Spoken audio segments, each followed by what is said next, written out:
कमर लचकाए मता नीचे के समान लाउकी। ए भौजी तू कमर मत लचकाव, तू कमर हिला दो, का पता एक दू टिप पेले के मिल जाओ। उम्मीद है अच्छा बोला और ये वीडियो देख के बहुत मजा वाला बा और ये रील्स कंटेंट बहुत चलते हैं। आज के वीडियो स्टार्ट करिए, बहुत मजा डांस जो बोनस साला मऊ मांगता बिहार वाला मांगता। अरे तोरी बहन चोद हम आऊ तो कुछ मांगता नी, देवे के बा कि खाली बोले के बा?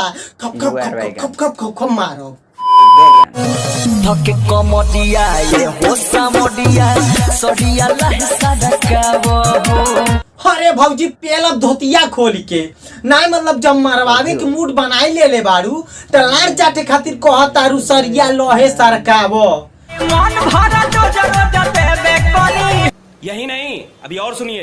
पहिले बाटे बिया हम खरचा जोइबे तो सुरावा तो लेबे कोनी। जिया तोहार बहिन चोदो, तू तो हमके ऐसा बात बता दिया हमके मालूमे नहीं रहल। अब देखो भाई लोग, एगो होला लंड, एगो होला महालंड, ओकरे बाद आवेला लड़चट जवनी हो। मतिया के मतिया सुनाए सखी अभी ले नहीं की भूला। जादे कस के पेल देले रहल का भौजी?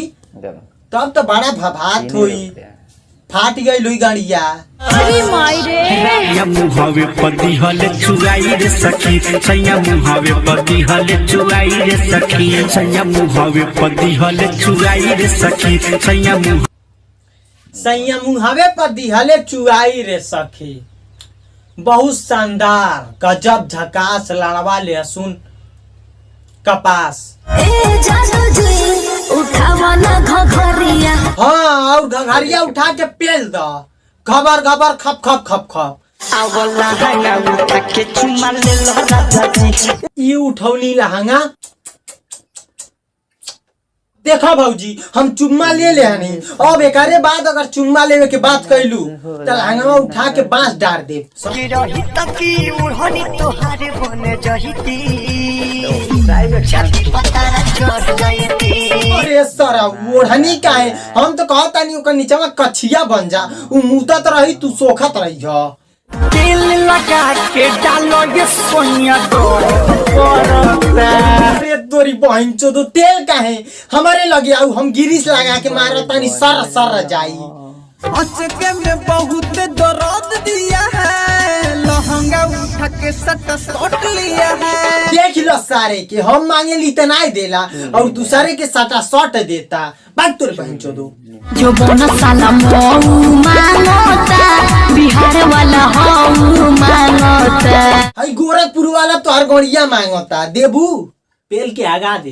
कमर लचकाए मता नीचे के समान लाउकी। ए भौजी तू कमर मत लचकाव, तू कमर हिला दो, का पता एक दू टिप पेले के मिल जाओ। तो बस भाई लोग आज खातिर इतना ही, उम्मीद करता नहीं वीडियो तो हम लोग के अच्छा लगल हुई। अगर अच्छा लगल हुई तो लाइक कर दिया और कमेंट में बताइए वीडियो कैसा लगल, और चैनल पर नए हुई तो चैनल के सब्सक्राइब कर दिया। तो मिला तानी एगो नेक्स्ट वीडियो में, तब तक के लिए बाय। तो उम्मीद है लोग वीडियो पसंद लागल हो, चैनल के सब्सक्राइब कर लियो, ऐसा वीडियो लेके आवत रहम। तो चलते नेक्स्ट वीडियो में मिले, तब खातिर बाय।